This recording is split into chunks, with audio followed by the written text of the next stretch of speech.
Sekarang sekarang kita akan bahas saham HGII.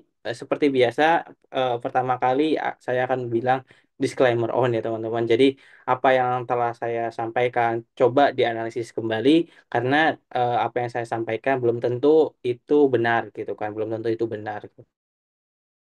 Teman harus bisa menganalisis sendiri. Di sini seperti biasa saya hanya oret-oretan aja karena ceritanya dulu itu pas awal-awal nggak menarik lah, nggak ada something menarik gitu dari segi perusahaan ya, EBT aja, owner juga biasa aja, valuation juga ya little bit pricey, underwriter juga nggak begitu bagus-bagus amat gitu kan. Jadi saya merasa perusahaannya nggak begitu bagus-bagus amat pada waktu itu, tapi karena udah slow terus nyempetin waktunya, oh yang analisis perusahaannya, jadi ada something yang mungkin salah satu hal yang menarik gitu. Kenapa?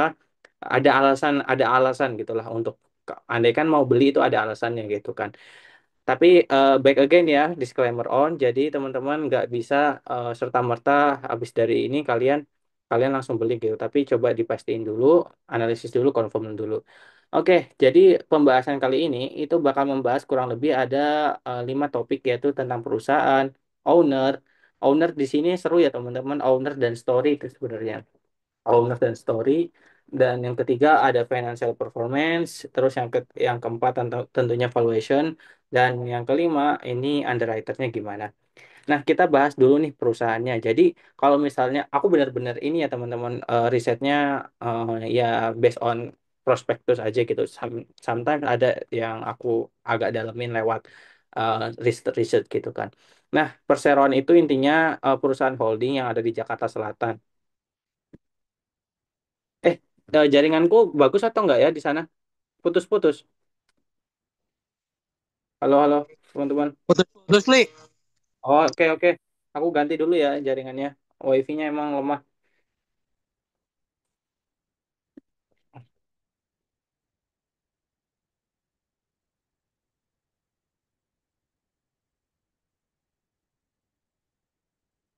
Halo, gimana? Sekarang aman nggak jaringannya? Cek, cek, cek.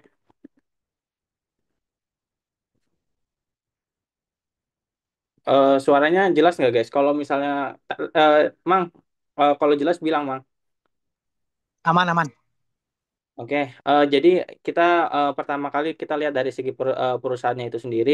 Jadi si HGI itu adalah perusahaan holding ya teman-teman. Kalau misalnya konsepnya perusahaan holding berarti dia ada anak perusahaan gitu kan.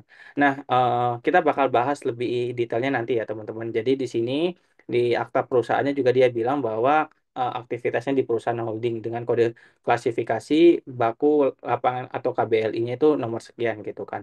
Nah, kita kalau misalnya nih anak perusahaan, maka kita harus tahu nih anak perusahaannya itu apa aja gitu kan. Nah, ini anak perusahaan itu ada 8 ya teman-teman. Yang pertama ada BGI, ya BGE ya, BGE, SCE, HGE dan yang lainnya. Dan teman-teman bisa dilihat di sini adalah kegiatan usahanya. Jadi kegiatan usahanya si apa namanya, si anak usahanya itu, si anak usaha si HGI itu berkutat di bidang pembangkit listrik, tenaga listrik gitu kan. Di sini ada pembangkit tenaga listrik, lalu di sini ada konsultasi juga. Jadi ya sebenarnya serba-serba gitu loh. Ada perusahaan, ada dari apa namanya? Ada dari jasa konstruksi dan yang lain-lain. Tapi teman-teman di sini teman-teman fokus aja ke hal yang di sini ya teman-teman, kontribusi pendapatannya yang paling besar di mana. Nah, di sini teman-teman bisa lihat bahwa ada anak usaha nomor satu dan nomor dua yang memiliki kontribusi terhadap pendapatan yang besar, dan itu teman-teman bisa fokus di situ aja. Sedangkan anak usaha yang lain ini jangan terlalu dipikirin gitu. Itu saran saya kayak gitu. Jadi bisa disimpulkan bahwa perusahaan si HGII ini punya suatu perusahaan holding yang mana anak-anak perusahaannya itu ada BGE, ada 8 anak perusahaan, tapi yang bisa mengkontribut pendapatan sangat banyak itu melalui perusahaan BGE dan juga SCE, yang mana kegiatan usaha anak perusahaan tersebut itu bergerak di bidang tenaga listrik gitu kan. Apakah bagus? Ya, saya pikir perusahaan ini gampang lah ya. Jadi dia apa namanya, memberikan jasa sebuah listrik. Jadi listrik kan selalu dipakai. Nah, apakah bagus ya? Tentunya bagus gitu kan. Siapa sih zaman sekarang yang nggak pakai listrik? Pastinya pakai listrik gitu kan. Jadi dari segi perusahaan, I think ya bagus aja gitu, nggak sebagus-bagus amat tapi ya bagus aja gitu kan. Terus dari segi owner, nah ini ya teman-teman kita bahas ini sebelum IPO dulu ya teman-teman. Jadi sebelum IPO itu modalnya si si perusahaan itu kurang lebih seperti ini ya teman-teman. Ada Rudi Chandra, Robert Njo, Hendrito Tarmin dan ada tiga orang ini yang mana kepemilikannya cukup besar di angka 34, 33 dan 33%. Dan teman-teman ini pokoknya jadi orang-orang yang harus diteliti sebenarnya siapa sih Rudi Chandra, siapa sih Robert Jo dan yang lain-lainnya dan satunya lagi ini. Dan itu teman-teman harus bisa cari gitu kalau di internet. Dan kebetulan pas waktu saya cari itu saya nggak bisa dapetin informasi apapun gitu loh tentang ketiganya itu gitu. Jadi kalau misalnya teman-teman bisa apa namanya dapetin informasi itu mungkin saja bisa menambahkan conviction teman-teman untuk berinvestasi di HGII ini. Sebagaimana nih contohnya kemarin kita bahas Ratu. Ratu kan ownernya siapa? Ada Hapsoro sama Ancor Bayar yang potensi ya teman-teman. Potensinya itu Pak PP. Kita tahu gitu kan. Mereka berdua Pak PP itu adalah orang yang sangat baik kan di bursa saham. Mereka beliau suka naikin harga saham gitu kan. Jadi enak nyaman buat kita gitu kan. Tapi kalau misalnya nih kita nggak tahu nih ownernya siapa, nah itu justru pertanyaan yang besar gitu kan. Makanya dari itu teman-teman aku suggest teman-teman nanti habis ini coba dicek ownernya ini eh, gimana. Tapi setahu saya ownernya bagus-bagus aja, nggak ada track record yang buruk tentang mereka gitu kan. Tapi ada yang menarik teman-teman. Di prospektusnya itu di bagian bawahnya, di bagian itu di ringkasan prospektus itu bakal kalian dapetin tentang rencana pengalihan sebagian kepemilikan saham pengendali setelah saham tercatat di Bursa Efek Indonesia. Jadi eh, yang apa namanya yang ini itu yang Rudy Chandra dan teman-teman itu bakal ada pengalihan apa namanya kepemilikan gitu kan. Ke siapa? Nah, katanya sih ke ini ya teman-teman dengan kepemilikan SSIP International Netherlands atau eh, SEPI ya disebutnya itu kan. Nah, ini perusahaan dari Jepang teman-teman ada Yonden.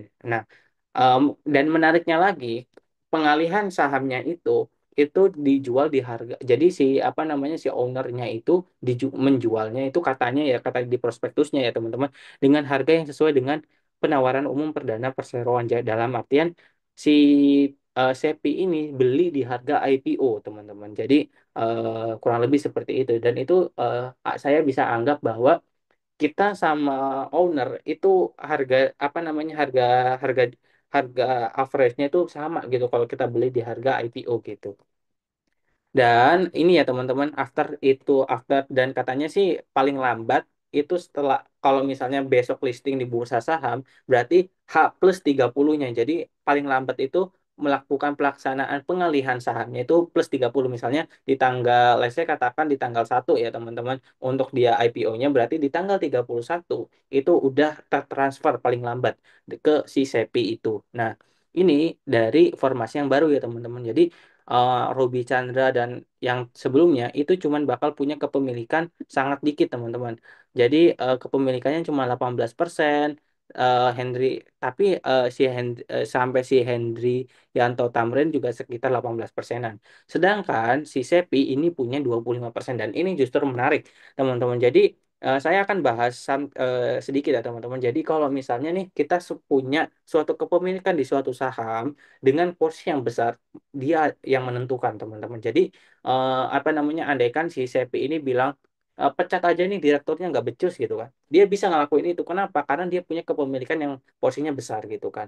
Nah, itu merupakan salah satu apa ya keunggulan dari kepemilikan saham gitu kan. Nah, masyarakat cuma 20%. Nah, I think 20% is not really big, but ya it's not really nggak kecil juga tapi gitu kan. Tapi ya oke aja gitu kan. Dan itu ya teman-teman tentang preview dari si itu. Jadi ini udah jadi ya teman-teman. Akuisisinya udah jadi, udah pasti. Kenapa? Karena udah di state di suatu prospektur dan itu kalau udah di state seperti itu maka harus dilaksanakan. Jadi ini salah satu yang menurut saya dari segi ownernya itu menarik. Dan waktu itu aku riset juga apa namanya tentang CP ini yang mana kan ini merupakan salah satu anak usaha dari Yonden. Nah, kita lihat nih ya, teman-teman. Coba teman-teman cek aja di websitenya Yonden gitu kan. Teman-teman bakal lihat bahwa si Yonden ini sangat sehat ya perusahaannya. Kenapa? Karena gini, dari segi apa namanya penjualannya itu ya mungkin relatively stagnan ya teman-teman. Karena ya bayangin lah kalau misalnya kita ngebuat suatu ini ya teman-teman, kalau misalnya negara contohnya kayak PLN, nah PLN itu kan dia mendistribusikan ke seluruh Indonesia kan, ya pendapatannya segitu-gitu aja gitu loh. Kecuali si PLN ini mau merambah ke ini misalnya, let's say katakan ke apa namanya negara tetangga Malaysia dan yang lain-lain, pasti pertambahan apa namanya pertambahan pendapatannya juga meningkat gitu kan. Jadi ini si Yonden juga itu ya dari segi pendapatan juga ya so-so lah gitu kan, nggak begitu naik signifikan, nggak begitu turun signifikan. Jadi ini perusahaan yang stabil gitu loh. Ya pendapatannya tetap gitu aja lah, nggak begitu menarik menarik banget sebenarnya, tapi dari segi tata kelola ini bagus gitu kan perusahaannya. Nah ini juga kita lihat nih dari segi return on asset sama return on equity, di sini positif dalam artian apa namanya teman-teman bisa lihat bahwa kalau misalnya return on asset sama return on equity-nya itu di atas negatif, berarti itu membukukan laba ya teman-teman. Jadi contohnya di tahun 2023 2022 ini minus, tapi di tahun 2023 apa naik signifikan. Nah, kenaikan signifikan ini sebenarnya harus diriset lebih dalam lagi, tapi secara keseluruhan bisa disimpulkan bahwa perusahaan Yonden yang dari Jepang itu cukup menarik gitu loh.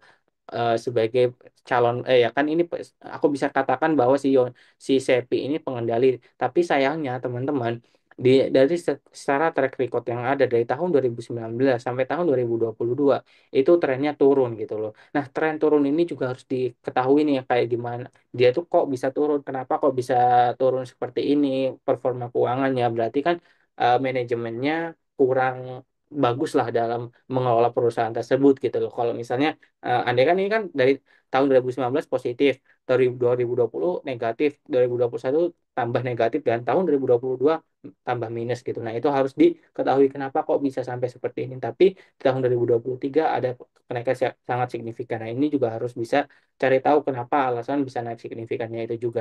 Kenapa?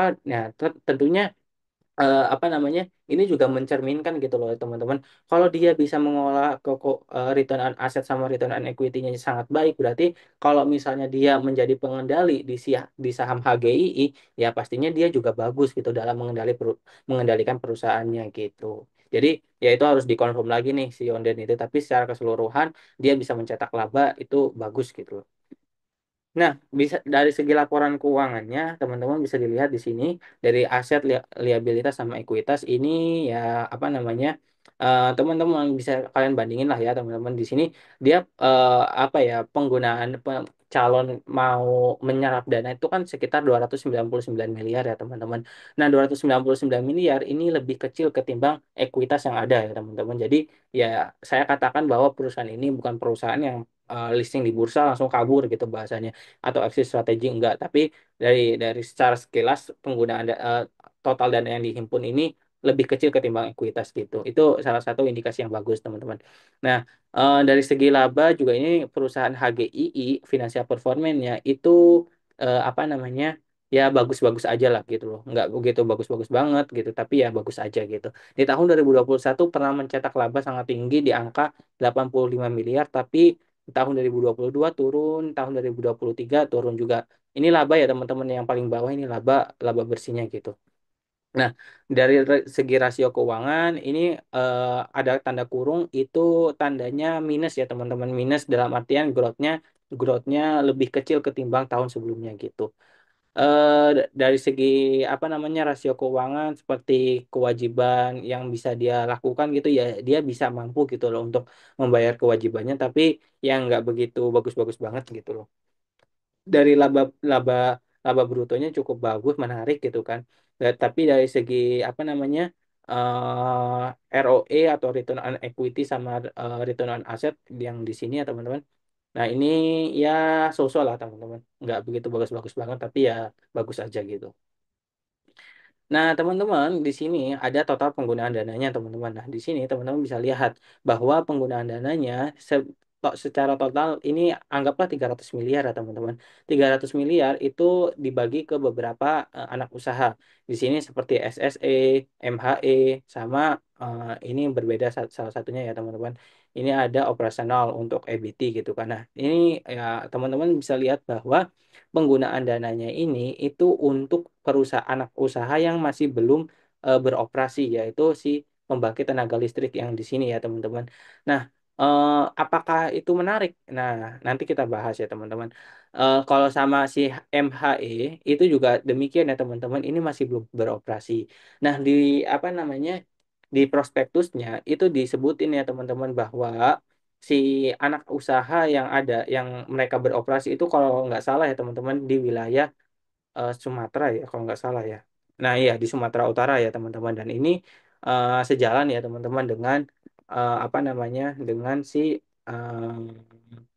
apa dukungan pemerintah. Jadi ceritanya itu pemerintah itu pengen apa namanya eh, apa ya pembangkit listrik gitulah teman-teman pengen punya pembangkit listrik. Nah, si HGI ini harus ikut tender dalam hal itu gitu loh. Makanya that's why jadi alasan aku sih masuk ya teman-teman alasannya kenapa dia apa namanya kenapa dia butuh dana untuk butuh dana lewat IPO karena dia itu pengen bisa mengoperasikan si anak usaha ini teman-teman yaitu si apa namanya si SSE sama si MHE yang mana SSE sama MHE ini tujuannya untuk bisa apa namanya ikut tender dari pemerintah gitu loh teman-teman. Jadi tender pemerintah ini cukup menarik juga gitu kan.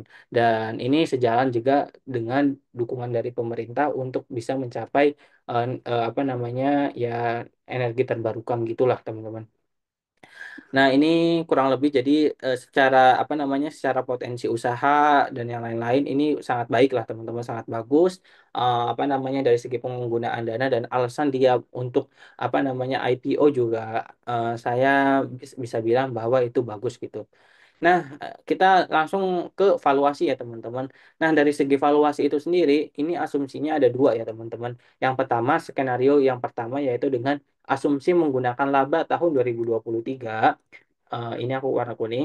Terus yang kedua itu memakai asumsi apa namanya dikali dua dari apa namanya ini dengan asumsi itu dengan asumsi yang kali dua di tahun 2020 eh, Juni 2024.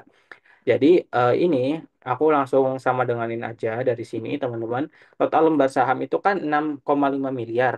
Lalu kalau misalnya karena ini dalam ribu ya teman-teman dalam ribu maka ini juga harus dibagi dalam ribu juga gitu kan. eh Dalam ribu juga gitu. Jadi 6,5 juta harga yang ditawarkan di market itu kan 200 ya teman-teman. Jadi market kapitalnya perkalian antara 6.500 6,5 juta dikali 200 atau dalam artian ini kalau misalnya kita kali 1.000 lagi itu di angka 1,3 triliun market kapitalnya. Dengan begitu, kita tahu market capital dengan dan juga laba bersih, maka kita bisa bagi nih market cap dibagi laba bersih. Nah, laba bersihnya asumsinya 25 miliar gitu kan, market capnya 1,3 triliun, maka PI-nya 50 kali gitu, teman-teman. Nah, kalau misalnya di yang satunya lagi, ketika laba bersihnya itu diasumsi dikali 2 dari Juni 2024 yang ini, maka teman-teman bisa dilihat di sini apa namanya PI-nya itu di angka 24 kali gitu. Apakah itu mahal atau enggak? Nanti kita coba lihat ya teman-teman. Ini apa namanya? Kita coba lihat nanti tapi kita ke fokus ke satunya lagi yaitu ada yang namanya asumsi valuasi dari price to book value. Gimana cara menghitung price to book value? Ya, kalau cara menghitung price to book value itu gampang teman-teman. Jadi market capital dibagi book value. Book value itu asumsinya asumsi paling gampang itu ekuitas saja ya teman-teman. Jadi sebenarnya ini agak kurang tepat harus di lebih rinciin equity ekuitas nya itu misalnya dikurangi dulu nih sama ekuitas non shareholder ada satu akun gitu loh. Tapi ini biar lebih singkat dan cepat aja gitu loh teman-teman. Itu bisa pakai nanti ya teman-teman kalau mau tanya bisa di belakang. Apa namanya book value-nya itu asumsinya itu dari sini ya teman-teman nih 469 miliar yang ini. Jadi eh, dari situ lalu PBV-nya itu bisa diambil di kurang lebih di angka 2,7 kali gitu kan antara pembagian market cap dibagi book value gitu. Nah, dengan begitu kita bisa nih punya apa namanya punya valuasi si HGII ini gitu kan. Nah, kita punya valuasi HGII ini kita coba ini ya teman-teman. Kita coba bandingin dengan perusahaan-perusahaan yang bergerak di bisnis yang sama, yaitu utilitas. Utilitas itu kan bisnis listrik itu bisa dikatakan bisnis utilitas ya teman-teman. Di sini ada Arco, Brand, sampai ke TGRA gitu kan. Nah, kita coba nih lihat dari current valuation yang kita bisa ambil dari ini, aku ambilnya dari Stockbit aja ya teman-teman biar cepat. Nah, rata-rata industri itu 166 kali. Tapi ya ini sebenarnya kurang tepat ya teman-teman, 166 kali. Kenapa? Karena brand itu PI-nya itu sangat tinggi, di angka 754 kali. Sedangkan yang lainnya cuma di angka 7 sampai 14 kali gitu kan. Jadi eh, kalau misalnya kita hilangkan brandnya, itu pasti apa namanya eh, PI-nya itu harusnya sih di angka ya paling normalnya paling paling tinggi ini 14 kali. Jadi bisa disimpulkan bahwa si si HGII ini dari segi valuasi itu tergolong cukup mahal gitu loh teman-teman. Jadi nggak menarik lah dari segi valuasi gitu. Terus kita yang terakhir pembahasannya itu mengenai underwriter ya teman-teman. Jadi kalau dari segi underwriter itu kan ada dua ya, ada TP sama AI. TP itu OCBC, OCBC. Kalau satunya lagi AI itu UOB ya, UOB ya, UOB. Nah teman-teman, kalau misalnya kita lihat nih dari track recordnya OCBC sama UOB itu, kalau dari segi OCBC itu ya bisa lah hijau gitu loh teman-teman, nggak mungkin merah gitu kan. Sedangkan kalau si AI juga sama demikian, nggak mungkin nggak mungkin merah gitu kan. Jadi bisa disimpulin bahwa si HGI ini nanti pas waktu IPO seharusnya itu nggak bakal merah gitu loh. Tapi nggak tahu nih dalam jangka panjang apakah dia bisa the next brand kayak gini. Saya nggak begitu tahu karena dari segi valuasi itu juga kurang menarik ya teman-teman. Dan makanya wajar ya teman-teman, pas waktu harga penawaran di angka 200 sampai sekian itu diambil yang paling bawah gitu loh. Makanya nggak aneh gitu kan, ya ya banyak yang pooling di harga 200 gitu, dan makanya harga yang ditawarkan jadinya 200. So kesimpulannya dari segi perusahaan ya ini bagus aja, owner bagus gitu kan, financial performance bagus aja, valuation mahal, underwriter oke aja gitu, bagus aja lah. So, apakah beli ya? Kalau misalnya teman-teman mau beli, ya boleh beli gitu loh. Karena ya ini pasti hijau lah teman-teman kayaknya gitu loh. Karena kenapa kok bisa bisa disebut hijau aja gitu kan? Karena dari segi track record dari perusahaan itu ya bagus, tapi dari segi ya valuasi kurang menarik gitu. Gitu aja sih. Jadi teman-teman kalau misalnya pengen yang ada ditanyain itu boleh ditanyakan ya teman-teman. Dan sekarang saya akan bagikan Excelnya.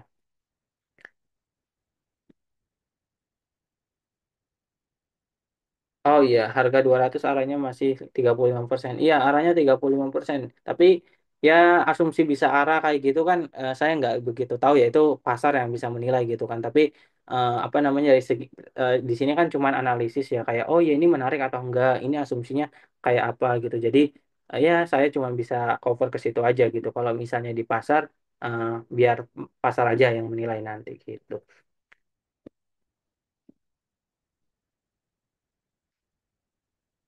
Ayo teman-teman. Oke, oh dari segi antrian gimana? Dari segi antrian juga kalah lah ya sama Ratu gitu kan, kalah sama Ratu gitu kan.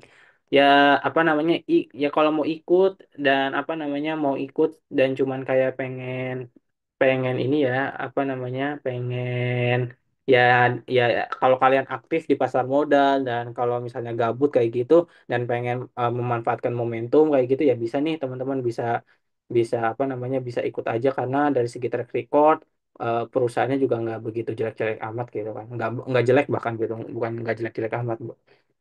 Benar ya, oke, nyender 10 lot Mas ya. Eh, ini ada yang DM yang aku nggak apa-apa ya. Kak, aku ada budget buat beli CBDK 2 lot, dengan analisis tersebut kayaknya lebih tinggi kalau saya belikan CBDK semua dengan asumsi perorangan dapat 2 lot, mending saya belikan 1 lot CBDK dan sisanya dialokasikan ke HGI. Kalau menurut saya perbandingan antara HGII dan juga CBDK, saya bakal lebih milih fokus di CBDK aja gitu kan. Nggak perlu masukin nggak perlu ngediversify ke HGII juga gitu kan. HGI misalnya ijo doang gitu kan, ijo doang terus dananya pasti bakal nganggur gitu kan. Kalau misalnya asumsinya nih HGI cuan 5% aja, 5% dari misalnya kan CBDK kan satunya 460.000, kalau HGI 220.000 ya satu lotnya. Jadi kamu beli kira-kira 20 lotan gitu kan. 20 lot cuman dapat 5% kan, cuman dapat apa ya? Cuman dapat ya, katakan kamu bisa dapat semuanya. 400.000 dapat 5%-nya berapa? Ya cuma 20.000 gitu loh. Tapi kalau misalnya nih apa namanya si CBDK, arahnya itu kan 20% ya, 20% dari dua kali kan, dua lotnya kan ini ya teman-teman, dua lotnya kan 800.000, arahnya 20% aja lah biar mudah ya, biar aku mudah ngitung kan. 800.000 arahnya 20%, maka gain yang bisa diuntungkan itu 160.000 gitu loh. Jadi ya menurut saya lebih win ini sih, mending win all in di HG apa namanya CBDK ya gitu. CBDK versus AAD gimana Mas? Apakah CBDK bakal ngelebihin AAD? Soalnya nggak ada banjir sampai UPS. Ya harusnya bisa lah ya, harusnya bisa gitu kan. Orang cuma 10% gitu kan, harusnya bisa lah gitu. Harusnya bisa. Tapi ya kita lihatlah nanti market lah itu yang bisa ini ya nentuin. Saya sih cuma ikut-ikutan aja lah, apa namanya?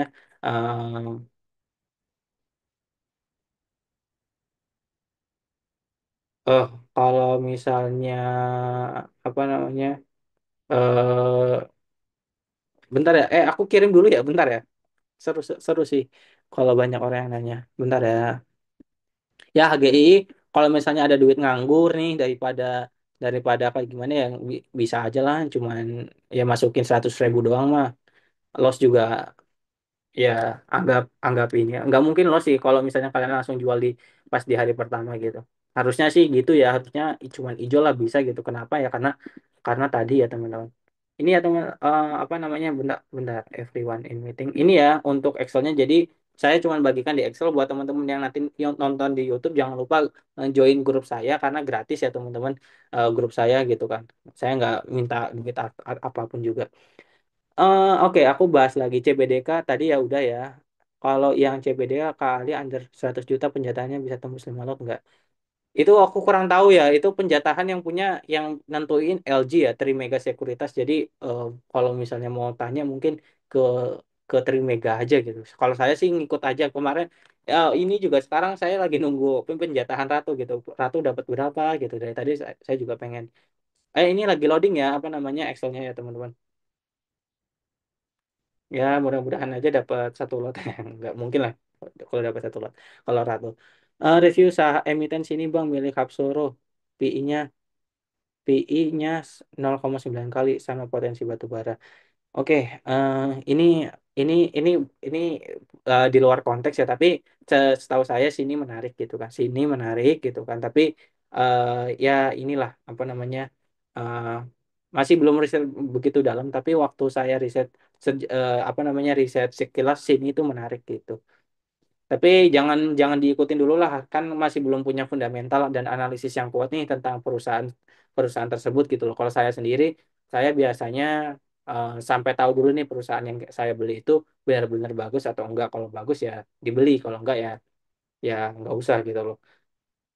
Ratu bisa, oh kalau Ratu sih bisa lah ya, Insya Allah lah ya bisa ya, orang orang antreannya aja 100.000 lot kan ya, 100 ribuan lot gitu kan. Jadi ya 100 ribuan lot dong. 100 ribuan antreannya gitu kan. Sorry ya, bukan 100 ribuan lot, tapi 100 ribuan. Arah 3 kali ya, insya Allah lah ya, bisa ya, kita berharap bagus lah ya. Kalau Ratu gitu kan. CBDK juga bisa lah harusnya. Oh, orang orang AADI aja bisa AADI kemarin berapa sih? Berapa kali sih arahnya? AADI. AADI kan juga bagus kan. Apa namanya, arahnya juga menarik gitu kan. Ratu juga orang apa namanya, orang ininya juga si HP gitu kan. HP kalau ngearahin bisa sampai 6 kali gitu kan. Jadi wah menarik lah gitu. Ratu over value sampai sekarang belum ada pembagiannya. Overload ya. Oh iya overload iya. Belum iya nih, kampret emang, gila sih ini. Tuh track recordnya HP tuh cuan 6 kali, das 7 kali, Ratu 8 kali gitu. Amin. Saya cuma ya saya sebagai retail ya ikut senang juga lah, dapat berapapun disyukuri aja gitu kan. Karena jangan jangan jangan banyak nawar lah gitu kan. Kadang kan kalau dikasih apa namanya, dikasih banyak nangis nanti kayak si ini apa namanya, kayak kayak apa, kayak pas waktu apa, pas waktu di pas dapat ini nanti kayak si dapat MD gitu kan, nanti nangis dapat banyak di hari pertama RB gitu kan. Ya kita mah dapat lot dikit disyukuri aja lah. Kemarin juga dapat ADI cuma dapat 4 lot saya gitu kan. Ya dapat ya apa namanya, lumayan gainnya juga cukup banyak gitu kan. Ya dinikmati aja lah gitu. Ratunya lagi dandan dulu bang. Oh iya, kabar ya ratunya. Ada lagi nggak yang pengen nanyain gitu? Kalau nggak ya tentang HGI dong. Kalau misalnya nggak ada, mungkin apa namanya, saya tutup dulu recordingnya, nanti kalian bisa nanya yang lain-lain. HGI intinya tadi ya menarik doang, tapi bisa arah berkali-kali kayaknya nggak dulu deh. Harga sahamnya juga cukup mahal. Kita lihat nantilah pas after dia udah IPO gitu. Kalau saya beli atau nggak tahu, masih belum, masih belum. Dananya habis, saya nggak punya lagi dana. Udah dimasukin ke Ratu sama CBDK.